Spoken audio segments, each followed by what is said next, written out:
আল্লাহর নবী জনাব মুহাম্মদুর রাসূলুল্লাহ সাল্লাল্লাহু আলাইহি ওয়াসাল্লাম বলেছেন, যখন কোনো মানুষ মারা যায়, মানুষ মারা যাওয়ার পরে 40 কদম যেতে না যেতেই তার কবরের মধ্যে দুজন ফেরেশতা আসে। কয়জন বলুন তো? দুজন ফেরেশতা আসে। তার কবরের মধ্যে দুজন ফেরেশতা আসে। আসার পরে ওই লোকটিকে উঠে বসানো হয়। উঠে বসে তাকে জিজ্ঞেস করা হয়, আপনি পৃথিবীতে বিএনপি করেন কি জামাতে ইসলামী করেন কি আওয়ামী লীগ করেন কি ছাত্রলীগ করেন? এই সমস্ত বিষয় নিয়ে কিন্তু আপনাকে কবরে প্রশ্ন করা হবে না। প্রথমেই জিজ্ঞেস করা হবে আপনার ন্যাশনালিটি সম্পর্কে। প্রথমেই জিজ্ঞেস করা হবে তোমার রব্বুক, তোমার রবকে। যদি ব্যক্তিটা নাফরমান হয়, বদকার হয়, যদি ব্যক্তি নাফরমান হয়, পাপিষ্ঠ আর জালিম হয়, তখন সে বলবে লা আদরি লা আদরি, আমার রবকে আমি জানি না, আমার প্রভুকে আমি জানি না। এরপরে দ্বিতীয়বার আবার প্রশ্ন করা হবে ওমা দীনুক, তোমার দিন কি? তখন পাপিষ্ঠ আর জালিম ব্যক্তি, সে তো সারা জীবন দিনের বিরোধিতা করেছে, ইসলামের বিরোধিতা করেছে। যেরকম কথা ঠিক কিনা? আজকের যারা বদকার লোক, আজকের যারা পাপিষ্ঠ জালিম লোক, তারা কিন্তু সারা জীবন দিনের বিরোধিতা করেছে। তারা কি দিন সম্পর্কে উত্তর দিতে পারবে? জোর কথা বলেন, পারবে?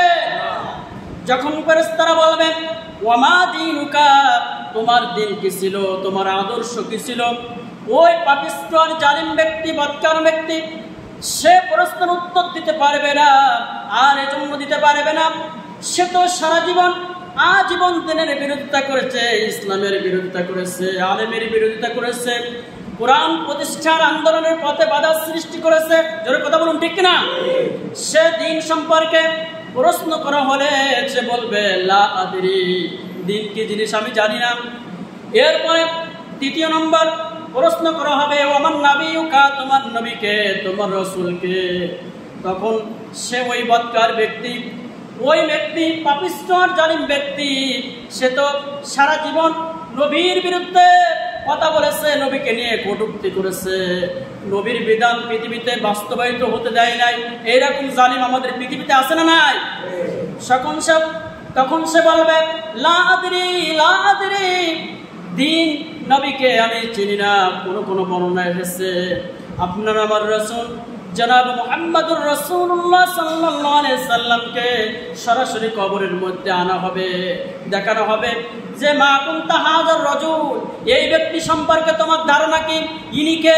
তখন ওই বদকার ব্যক্তি, ওই জালিম ব্যক্তি আর পাপিষ্ঠ ব্যক্তি তখন বলবে হাই হাতা লা আদরি, হাই হাতা লা আদরি, আমি এই লোকটাকে চিনি না। জোরে বলুন নাউযুবিল্লাহ। আল্লাহ রাসূলকে দেখানো হওয়ার পরে সে চিনতে পারবে না রাসূলকে, যেহেতু সে মানে নাই আদর্শ নেতা হিসেবে। নেতা মেনেছে কাল মারছে, নেতা মেনেছে মাও সাধুকে, নেতা মেনেছে ওই সমস্ত বড় বড় জালিমদেরকে। জোরে কথা বলুন, ঠিক কিনা? এজন্য সে নেতাকে চিনবে না। আসল নেতা, আমাদের নেতা হচ্ছে মুহাম্মদুর রাসূলুল্লাহ সাল্লাল্লাহু আলাইহি ওয়াসাল্লাম। মুহাম্মদ সাল্লাল্লাহু আলাইহি ওয়াসাল্লামকে সে চিনতে পারবে না। এই তিনটা প্রশ্ন যখন করা হবে, তিনটা প্রশ্নের উত্তর একটাও দিতে পারবে না বদকার ব্যক্তি। আর পক্ষান্তরে যারা এই পৃথিবীতে ভালো কাজ করেছে, নামাজ পড়েছে, রোজা রেখেছে, ভালো ভালো কাজ করেছে, তাদেরকে যখন প্রথমে প্রশ্ন করা হবে মার রব্বুকা, তোমার রবকে, তখন বলবে রব্বি আল্লাহ। সবাই বলি রব্বি আল্লাহ, আমার রব হচ্ছে আল্লাহ রাব্বুল আলামিন। আমার রবকে কেন আমি চিনব না? আমার রবের কথা বলার জন্য, আমার রবের কথা প্রচার করার জন্য জেল কেটেছি, জুলুম সহ্য করেছি, অত্যাচারিত হয়েছি। যে রবের কথা বলার জন্য ফাঁসির কাছে ঝুলেছি, সেই রবকে কেন চিনব না? জোরে কথা বলুন, ঠিক কিনা? যেই রবের জন্য এত কষ্ট করলাম দুনিয়াতে, সেই রব হচ্ছে আমার রব আল্লাহ, রব্বি আল্লাহ, সেই রব হচ্ছে আমার আল্লাহ। এরপরে প্রশ্ন করা হবে ওমা দীনুক, তোমার দিন কি?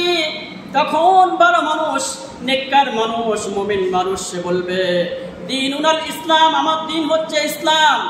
কেন ইসলামকে জানবো না? যে ইসলাম প্রতিষ্ঠা করার জন্য ইসলামে আন্দোলন করেছি, ভালো কাজ করেছি, দিন প্রতিষ্ঠার সকল কাজে বাধা বিঘ্ন সৃষ্টি হয়েছে, তারপরও এই দিন থেকে চুল পরিমাণ আমি সরে যাইনি এই দিনের জন্য। কিসের জন্য? দিনের জন্য। সেই দিন হচ্ছে ইসলাম। দিনের নাম কি বলুন তো? ইসলাম। দিন উনার ইসলাম, আমার দিন হচ্ছে ইসলাম। আবার বলা হবে ওয়ামান নাবিয়ুকা, তোমার নবীকে। তখন ওই ভালো ব্যক্তি, নেককার ব্যক্তি, সে বলবে হাযা নাবিয়ুনা মুহাম্মাদুর রাসূলুল্লাহ সাল্লাল্লাহু আলাইহি ওয়াসাল্লাম, ইনি তো আমার নবী, বিশ্ব নবী। জোরে বলি সাল্লাল্লাহু আলাইহি ওয়াসাল্লাম। তো ভালো মানুষ যারা পৃথিবীতে যারা ভালো আমল করেছে, ভালো কাজ করেছে, তারা আল্লাহ রাব্বুল আলামিনের এই ফেরেশতা তারা সুন্দরভাবে উত্তর দিতে পারবে।